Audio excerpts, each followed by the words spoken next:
Hi, everyone, and a warm welcome to another episode of the Talk Room series of podcasts. Our goal is to explore how you can be your best self, even when faced with the challenges of relationship concerns, by leveraging the power of counseling and therapeutic support. I'm Ian, and today we're diving into an incredibly important topic surrounding low self-esteem. And for those people who have yet to see any of our previous podcasts, I'd like to introduce my co-presenter, Wendy. Wendy is a hugely experienced, fully accredited cognitive behavioral therapist, EMDR therapist, working in private practice, who's been involved in the whole world of mental health for well over 35 years now. Thank you so much, Ian. And you are a senior accredited National Counselling and Psychotherapy Society member, and also the founder of Hope Therapy and Counselling Services. So, warm welcome to you, Ian. Thank you, Wendy. Thank you. So today we're going to be talking about how to improve your self-esteem. So can we just start by a definition of what we actually mean when we use that phrase self-esteem? Yes, certainly, Ian. So, self-esteem refers to our overall sense of our own value, worth, or confidence an individual holds about themselves. So it focuses on our beliefs about our abilities, our own self-respect, and even a sense of our own belonging.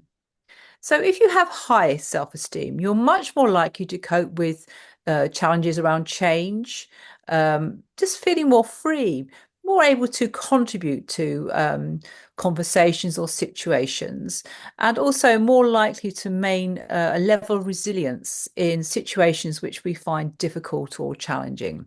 So that's a good definition of self-esteem. Hmm. Really helpful, Wendy. So thank you. Um, so really what we're saying, it's about belief in yourself. So to be open about your own thoughts, your own actions, but also to bounce back when going through difficult times as well. So what would we mean by low self-esteem? Mm. Certainly, and I think it's very important to see the differences there. So, an example of low self-esteem is characterized by a negative self-concept, where, for example, individuals see themselves, they believe they're unworthy, inadequate, or just simply incapable. Often, an individual with low self-esteem has really harsh level of self-criticism, or maybe a fear of failure might be another one, and being more sensitive to any rejection that happens, or if you're criticized, more sensitive to responding badly to criticism. So low self-esteem can lead to all kinds of problems. For example, avoiding situations that they find challenging. It can make it difficult to form relationships, and it might contribute to mental health problems such as anxiety or depression, as some examples. Really interesting. So thank you. And I wonder whether you can just give us some common causes for low self-esteem, according to what the research tells us. Absolutely, Ian. Yes. And so now low self-esteem can have many different causes. And often it comes from a mix of personal relationships, your own experiences, and even our relationship with ourselves, how we think about ourselves, how we view ourselves. And I'd just like to give some examples, if that's okay. So, Please. thank you. Thank you. So, a common one is our early life experience. So, for example, if your childhood has been full of negative experiences, for example, if you come from a family where as a child you've been criticized a lot, or maybe ignored, or simply not given enough love and support, these can lead you to feeling unworthy or not good enough. Another example of poor parenting is if the parents are overprotective or over strict. Mm. So either overprotective, they're sort of trying, or you're trying to control a child. So the child isn't left free to make their own mistakes and then sort of leads to self-doubt in their own abilities. Another example is bullying or teasing. So if you have an experience where either your siblings or parents or one parent or students at school tease a person in a certain way, examples are, just being mocked, being fun of, excluded, or even physically assaulted, of course, Mm. can can lead to feelings of low self-esteem.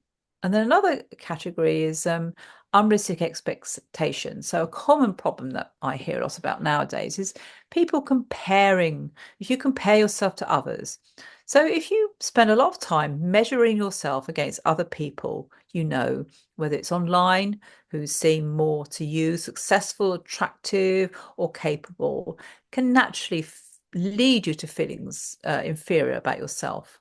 Or if you're too hard on yourself, if you put a lot of pressure on yourself to succeed, if you constantly set yourself perfectionist or impossible standards, you feel as though you must be perfect. Anything less than you failed, that can really create a sense of fear of failure in you as well. Mm. Simple things like thinking negatively, getting you to sort of very rigid patterns of being very critical. So, a lot of people have a very critical inner voice, and that inner voice is always putting you down, always focusing on what's wrong with you, your flaws. That can really affect your self esteem. Another example of poor thinking is if you're sort of quite rigid in your thinking. It's called black and white thinking. Mm. So it's sort of very clear, it's very rigid, there's no sort of grey area and everything like that. You're either a success or a failure. And as you can see, that leads to feelings of worthlessness. A very common problem is it can be parenting, or it can be any experience of trauma or abuse. And obviously this could be physical, emotional, or sexual abuse. And obviously these experiences, for whoever it was from, can really deeply affect how you feel about yourself and can lead to secondary problems such as shame and guilt, feeling of unworthiness as well. Um, and then also either whether you've ever felt neglected, being Mm. brought up, or even rejected. Mm. So either experience of your parents or another caregiver um, giving you in their way they interact with you a feeling of just simply not being wanted, or actually even physically being abandoned Mm. by people who should be looking after you, should be good care about you. That's another example. Unfortunately, our society and culture can actually contribute to low self-esteem. Classic at the moment is in the social media, you have these incredibly unrealistic beauty standards affecting both males and females as well. So if you're constantly looking at messages where people are posting, you know, impossibly perfectionist images of themselves or amazing lifestyles as well, it's very common that people, especially younger people, can feel that they're not actually measuring up. Mm. Discrimination or stigma. So being judged or again excluded because of things you can't change, your race, your gender, your class, your ability, or any other traits can obviously affect your self-esteem.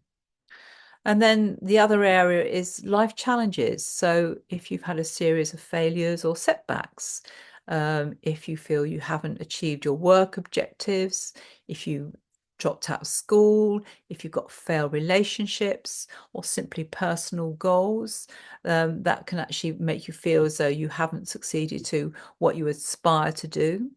And another area is no fault of your own if you're actually chronically ill or you have some form of disability. So any of these kind of illnesses or health issues can make you feel different from other people, Mm. make you feel as though you're not achieving as much, so you're more limited, which can affect how you see yourself as well. And then the last one is just simply um, being in an environment which is not particularly positive. So, say at work, for example, if you're at work and the work culture or ethic is you don't really celebrate your personal achievements, you don't notice your strengths, you're actually constantly criticized or put down, or just nothing was said about you, that mm, can affect you as well. Or simply when you do accomplish something, nobody really recognizes it, sees it, you don't celebrate it yourself, and mm, therefore you dismiss things that you don't think are particularly, you've achieved. You always look on the negative side. mm. That really is quite a list in terms of how these things can evolve. Um, so lots of different strategies that can cause low self-esteem. So as a therapist, what I'm wondering is how do you help people in therapy to work on that self-esteem? Mm. Well, yes, good question, Ian, there. Very good question. And there's a range of therapies that I want to talk about, and each one has a sort of different contribution. Um, this is just an example of some strategies. Obviously, there's a lot more out there, and I just need to say it is important to focus on the individual needs of the situation, and what the person's presenting problems is. But Mm, here are just some examples. So the first one I want to give an example from is from cognitive behavior therapy, because that is one of my specialities. And one key thing that CBT focuses in on really looking at a person's thought patterns, what they're actually saying to themselves, the conversations they're having inside their heads, their beliefs, the pattern of thinking as well. And there's a type of belief called a core belief. And mm, what this really is, it's a very sort of deep rooted belief, often comes from childhood or from a sort of serious setback. And often you have beliefs such as an example is, I'm not good enough or I'm unlovable. They're very common beliefs, the core beliefs that people have. And how a CBT therapist might work with that. They might use a technique called a thought record. And the idea is to really look at situations where a person believes that they're inadequate. They have these beliefs that they're inadequate. And you guide them to actually write down the thoughts that they're having and actually look at evidence to challenge or contradict these beliefs. mm, So, again, if they're sort of looking at minimizing their achievements, get them to actually really write down and think about their achievements as well. mm, Another technique which I personally like a lot is actually logging positive data. mm, So here, ideally, the person does it on a regular basis, ideally daily, and they actually start to log evidence of positive qualities and examples of how they've behaved as if they've got high self-esteem. So situations which perhaps they've found difficult or challenging, but they have actually achieved a result and they've actually succeeded, to mm, actually write it down and really note it and sort of really celebrate that process as well. And sometimes if you have a core belief of I'm not good enough, another thing you can do is create a belief that you are good enough and look for evidence that you are good enough as well. So you sort of build up a sort of internal positive core belief and start to dismiss or disregard the evidence about the negative core belief. mm, It does take a long time to do that, but it is a worthwhile thing to do. Another example is called cognitive restructuring. And this is where people often have beliefs which they believe are true. They're very fixed and they're very rigid. So, I'm always failing would be a good example. I'm always failing. Um, and then it's perhaps writing it down or encouraging to think about a different way. So an example of rather, I always fail, perhaps say something like, sometimes I might struggle with things, mm, but to remind myself there's many examples of where I have succeeded and these are the examples. Try to soften the belief, make it softer rather than so rigid. mm, And then another way that CBT helps is something called behavioral experiments. This is where you change your behavior. And the idea is by changing your behavior, you change your belief. So, an example here is if you've got the belief, low self esteem belief that nobody likes me. So you encourage them to actually, and therefore, if nobody likes them, they actually don't initiate conversation or have any conversation with people, which actually reinforces the negative self-belief. So this time you perhaps give them some sort of mini challenge to maybe go up and say hello to people or initiate conversation very low key, maybe in a shop or something like that, fairly safe environment. And when they realize actually that they are getting a positive response, that obviously inevitably increases her self-esteem. So there's some examples from CBT. Mm. The next therapy that I really like is called ACT, and that stands for Acceptance and Commitment Therapy. And this is very interesting therapy. And one of the key areas of ACT is they kind of get you to look at having a different relationship with your thoughts and feelings. And this technique is called diffusion. And it's really, rather than challenging your negative thoughts, it's actually just sort of reminding yourself that it's just thoughts in your head. It doesn't actually mean anything. You're just telling yourself a conversation.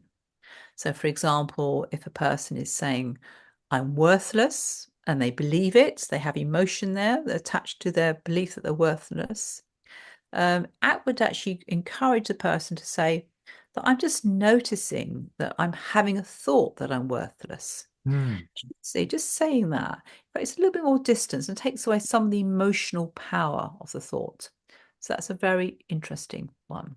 I Mm. don't know what you feel about Ian, but I find it very interesting. Mm. Mm. Okay, good. And then ACT talks a lot about identifying values. And what that means is thinking about things that are important and meaningful to you, and actually sort of spending some time clarifying what that means. And the idea then is that they start doing actions which are in line with their values. So, one example of that, say if a person actually feels good about themselves when they're helping others and that helps their self esteem, encourage them to sort of act in that way. And that might be, for example, taking a volunteer job where they spend a lot of time helping others and they get positive reinforcement for that, and that helps them to feel good. They get a sense of purpose and accomplishment. Another skill from ACT is mindfulness, although mindfulness is present as a therapy on its own, but it's also part of ACT.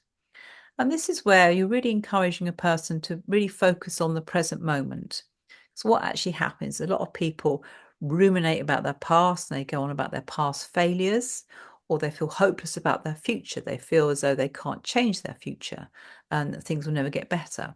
But just by living in a day-to-day way and being curious about your experiences and your thoughts takes away some of the power of either negatively thinking about the past or the future. Mm. Mm. Lots and lots of different ideas, lots of resources in there, Wendy. So thank you for sharing those. Are there other strategies? I mean, if that's not enough, are there other things that can be done? Yes, there are. And if it's okay with you, I'd like to sort of explain a couple more therapies Yeah, by all I think means. really help. And so one of my favorites is called compassion focus therapy, or CFT for short. And this is really good for, identifying and noticing this inner critic we talked about earlier, this very harsh, negative inner critic thought. And one way of doing this is just understanding really how that inner critic developed in the first place. So actually, being curious about early life experiences, such as maybe, as we said before, critical parenting, and they sort of internalize that negative critical parenting talk. That might be understanding. And just by understanding that that's why they've got the inner critic can actually help them say, well, it's not me. It's not me. I'm not defective. It's actually come from a result of my past. And that's just Mm. being a little bit kinder about it as well. Yeah.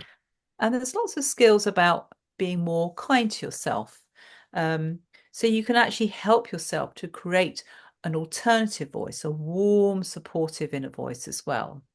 And there's many techniques about this. One is actually just writing to yourself in a different way, writing a letter to yourself or creating a journal where you're actually creating more empathy and understanding about your situation. So explaining reasons why, writing it down as if you're writing to a friend, a compassionate and supportive way of writing, rather than the you failed, you're a nightmare, all those kind of things that the inner critic might be saying. And also, it's also about activating a system called self-soothing. So actually doing activities which make us feel calm and warm and loved and things like that. So an example of that is visualizing a safe, nurturing space where we feel warm and welcome and accepted. And it's actually creating that as visualization and practicing that. Okay. And if it's okay with you, Ian, I just want to explain another Yeah, therapy. please, please. Thank you very much. So the final therapy I want to talk about is called EMDR. And that stands for, it's quite a long title. It stands for Eye Movement Desensitization and Reprocessing. And the way that EMDR really helps is it actually helps to process these traumatic memories that have contributed to the low self-esteem. So one way the EMDR would do this is to identify specific memories that might have affected their negative self-esteem. Say, for example, an experience in childhood where a parent was being very, very telling off or very negative, or shouting at a child, or telling the child that they're stupid. You can actually process that. By process that, it sort of takes away some of the strong feeling and the memory from that actual memory as well. And this is done by a technique called bilateral stimulation, which is moving the eyes in a certain way. And that actually helps to sort of diminish the feelings and the emotions of that particular memory. So it's actually not quite so strong in the person's mind as well. And the other thing that EMDR can do is actually, it kind of works like a U, like this. So you actually start to process the memory, so the memory gets less and gets more and more neutral. But afterwards, it can actually make you actually look at the situation in a more positive light. It can actually look at how you coped with a situation, how you can say it wasn't your fault, it doesn't define me, and then put in a positive belief about yourself. So an example would be, rather than I'm useless, you install a positive belief that I am capable. And actually, by doing a little bit of the bilateral stimulation, it reinforces this. The belief that you're capable gets stronger and stronger and stronger. So you're focusing on those memories instead. It's a very powerful therapy. Yeah, absolutely. And lots of different strategies in there. So thank you so much for sharing all of that, Wendy. I'm wondering, in amongst all of that, if that might almost seem overwhelming to some people. Yeah, I think that's a really important point. And I know I've just sort of rattled through quite a lot of different strategies. So a good therapist would spend time um, deciding on the particular interventions which are best for that individual as well. And a good therapist will combine those techniques. So an example I could give you actually is so you could use cognitive behavior therapy to identify any negative thoughts, beliefs that the person has, and start to learn to challenge them. ACT can actually help to develop some strategies so that they're improving their self-esteem, like going volunteering, for example. So sort of changing some behavior to doing things which are meaningful and important to that person, or improving relationships, finding out nurturing relationships. So actually focusing on what's important to you as well. And then EMDR is, if there's a past memory, you're actually sort of processing that as well. So that will be an example of actually putting them all together. So it does depend on the individual, and it will be done sort of step by step, and making sure that the person feels right and comfortable with whatever strategies you use. Fascinating. Thank you again, Wendy. And if people have listened to this podcast and the various approaches that are out there, and are thinking that they're ready to take that next step towards reaching out, getting professional help, should they do next? Well, they're very welcome to contact me via my website, wendycastellino.com. And there they can just drop an email to me and ask for a conversation about whether they would like to work with me as a therapist. And there's also a free download of a self-esteem ebook on the website that they can just get some more ideas. Very simple, basic strategies that they can implement themselves. Hmm. And what about you, Ian? So people are very, very welcome to reach out and to contact Hope Therapy and Counselling Services. We regularly work with people with issues surrounding self-esteem and issues that have built up in a whole variety of different ways, some of which we've talked about today. And again, we have people within the team in a whole variety of places around the country who adopt a whole variety of different therapeutic approaches. So, as you absolutely said, it's not a one size all approach. It's very much about trying to understand the client and then putting something appropriate in place. And that's why we offer free consultations to people, so we can try to better understand their needs, and then we can talk to them about what services are available. People are very welcome to go to our website, which is www.hopeforminds.co.uk. That's www.hopeforminds.co.uk. Lots and lots of free resources on there. But if people want to book in for a completely free consultation with us where we can talk about these things, they're welcome to do that as well. So it's really just for me to thank you for everything. It's been absolutely fascinating. Lots and lots of information in there, Wendy. I'm sure people will have found it incredibly interesting. So thank you to you, and a thank you to all of our listeners today as well. Thank you. Thank you, Ian.